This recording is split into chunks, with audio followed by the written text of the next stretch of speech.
le cas du Gabon, dont nous savons depuis des années que c'est ce que l'on appelle, on peut le préciser sur le terrain institutionnel, malheureusement, une pédocriminalocratie.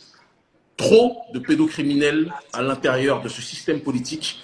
Ça fait très longtemps qu'en Afrique francophone, ces informations circulent, que les enfants font l'objet de rites, de rituels en termes de viol, d'accord, de torture parfois. Certains d'entre eux témoignent. Moi-même, j'étais, à l'époque où j'étais journaliste à Dakar, à la radio Convergence FM, on avait eu des témoignages de jeunes Gabonais qui s'étaient exilés du côté du Sénégal, qui est une terre de refuge pour beaucoup de gens, et qui nous témoignaient de certains rites auxquels ils avaient participé, auxquels on les avait forcés à participer lorsqu'ils étaient enfants, d'accord, avec certaines élites. Donc ça, c'est quelque chose du domaine du factuel et qui n'est pas du domaine de l'hypothétique. Et je voudrais que tu puisses donc nous parler d'un certain nombre de dossiers qui sont liés évidemment au sport, mais le sport est l'une des plus grandes armes de la politique, comme le cinéma, comme un certain nombre d'autres armes en tant que telles, et que tu puisses nous parler donc de cette pédocriminalité au Gabon à travers des faits concrets et matériels que l'on pourrait évoquer. Bon, moi, ça fait 2 ans et demi quasiment que je travaille sur ces dossiers-là gabonais. J'ai commencé parce que un Gabonais que je connais, qui est en France aujourd'hui, un jour m'a dit Romain, il faut qu'on prenne le temps. Il a commencé à m'expliquer à travers le football, le réseau, etc. Et ensuite, en remontant et tout, et j'ai mis 2 ans à publier la première enquête dans le Guardian, donc en Angleterre.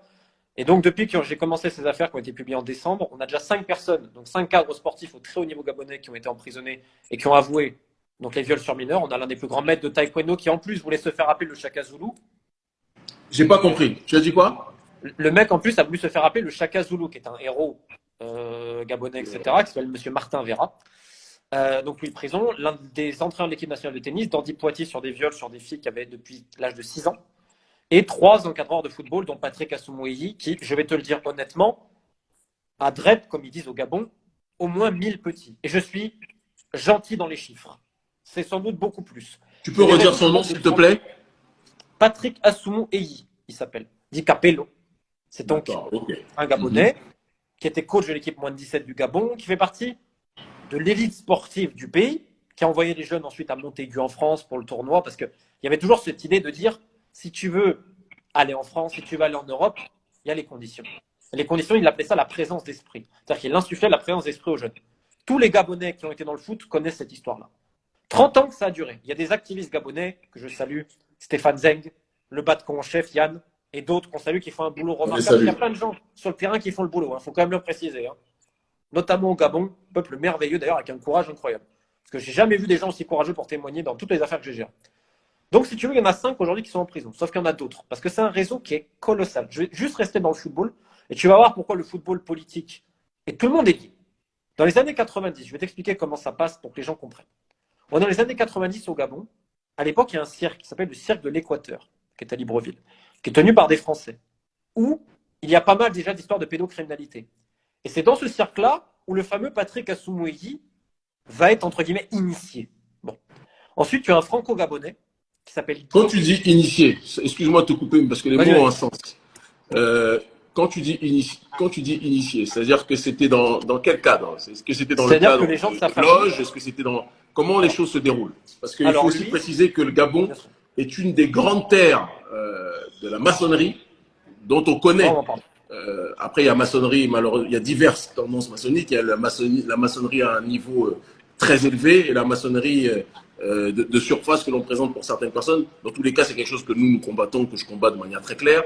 Mais le Gabon est une terre très importante sur ces thématiques-là et on connaît la corrélation de la maçonnerie avec la logique du colonialisme et avec la logique de destruction d'une certaine partie de nos populations. Est-ce que tu peux nous parler de ça et le mettre dans un cadre, s'il te plaît?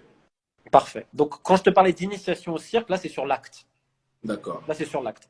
Sauf qu'en effet, ce monsieur fait partie d'une loge qui s'appelle la Rose Croix, je ne dis pas de bêtises, qui est un mouvement, où tu vas remarquer énormément de ces personnes footballistiques qui font partie de l'ordre de la Rose Croix. Et il y a une autre loge, je crois que c'est la loge de la Panthère. Alors, je ne suis pas expert à ce niveau-là du tout. D'accord, parce que la Rose Croix et la maçonnerie, même si ça fait... Tout ça, c'est un ensemble en réalité. Mais la Rose Croix a ses spécificités, la maçonnerie a ses spécificités aussi. Mais très bien, vas-y, continue. Ok. Mais ils sont très solidaires les uns avec les autres. Bien sûr. Dans ce cas-là, le reste, Je ne connais pas assez, donc j'en parlerai pas. Donc on est dans les années 90, et là tu as un franco-gabonais qui a de l'argent, qui est un homme d'affaires, qui s'appelle Guy Lionel Mandarano, qui lui va aussi se mettre dans le football, parce qu'en fait il se rend compte que dans le football, on parle souvent du milieu de la religion, de l'école pour les jeunes, mais l'accès que tu as dans le sport pour les jeunes, il est incroyable, il est phénoménal. Et donc avec d'autres personnes, dont un Camerounais, et là je vais te raconter une histoire, parce que ce mec avait feinté sa mort, mais je vais te la dire après, et je vais donner son nom, il s'appelle Thierry Baokin, et il est aujourd'hui à Douala, et lui ce mec-là doit terminer en prison, ce mec est le diable. Mais vraiment. Hein. Et donc en fait ces trois-là vont commencer à faire ce concept de la présence d'esprit, etc., lié ensuite à la Rose-Croix. Et ensuite, il y a beaucoup de gens qui vont les rejoindre, dont un homme très proche du pouvoir, qui s'appelle Hervé Patrick Opianga, qui est député. Opianga, il est député actuellement. Il a son parti politique. Oui, il a été député, il est très très proche du pouvoir. Très proche d'Ali Bongo. HPO, comme on l'appelle, il est à Mounana. Et en fait, lui, ça va être la protection politique de ce réseau-là, avec d'autres personnes très proches du pouvoir. On peut penser au général Idriss Ngari. On peut penser à Frédéric Gassita. Les noms que tu cites sont des noms de personnes impliquées dans les actes pédocriminels. Soit en couverture, soit parce qu'ils ont donné des enfants, oui. Parce que le général Idriss Ngari avait le club du FC 105, qui est un club important au Gabon, où se passaient ces actes-là. Tu as le club de l'USM, tenu par Jean-Boniface Assélé, très proche du pouvoir, dont la fille, Nicole Assélé, a été ministre au Gabon, ministre des Sports, et faisait du chantage sexuel sur les jeunes du handball, je te le dis. C'est-à-dire qu'à l'époque, si tu voulais jouer dans l'équipe nationale du Gabon, on parle du plus haut niveau, hein, il fallait avoir des rapports sexuels avec cette dame-là qui était ministre des Sports, Nicole Assélé. Et donc, dans ce club de l'USM, tu avais 3-4 coachs pédophiles, dont certains sont en prison aujourd'hui pour attouchement sur enfants de 8 à 10 ans. Et donc, si tu veux, tu as plein de clubs-là, et même en équipe nationale, avec ce fameux Hervé Patrick Opianga, manager général des Panthères à l'époque, député, homme très proche du pouvoir, qui disait que c'était simple. Si tu voulais jouer, il fallait remplir des conditions. Et tu avais des coachs qui s'échangeaient presque les joueurs. Moi, je vais te raconter des trucs qui m'ont été... J'ai interrogé une quarantaine de gamins qui ont été victimes de ça. D'accord? Tu as des rites. On demande même des sacrifices humains. Tu as des gens dans la Coupe d'Afrique d'Aviation 2012 n'ont pas été en sélection du Gabon parce qu'ils ont refusé de donner un membre de leur famille. Ce que je te dis est vrai. C'est 2 ans et demi de boulot. J'ai entendu des pères de famille aujourd'hui. C'est des mecs qui ont 30 ans, qui ont 40 ans, en pleurs. En pleurs. Je vais même te raconter l'anecdote la plus terrible que j'ai. Elle est en sélection moins de 17 du Gabon. Ils ont demandé à un joueur et à son frère, ils les ont mis dans une chambre noire où tu avais des mecs avec des trucs blancs et une lumière rouge.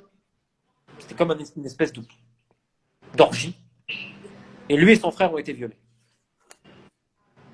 Donc on est dans le satanisme pur. Et pour te montrer un autre exemple qui est lié d'ailleurs à la Rose-Croix, là, le fameux franco-gabonais Guy Lionel Mandarano, qui est très important, qui, je le répète, amène les joueurs en France. C'était le grand agent gabonais de l'époque. C'est lui qui faisait la passerelle entre la France et le Gabon. Et où les garçons gabonais allaient en France, ensuite en Bretagne, qu'est-ce qui se passait? Parce qu'il y avait des gens qui payaient. Je ne sais pas. Mais il y a beaucoup de possibilités. Écoute bien, et ça c'est terrible.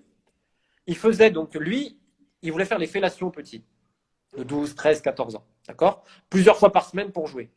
Et derrière, il voulait conserver leur sperme dans un bocal.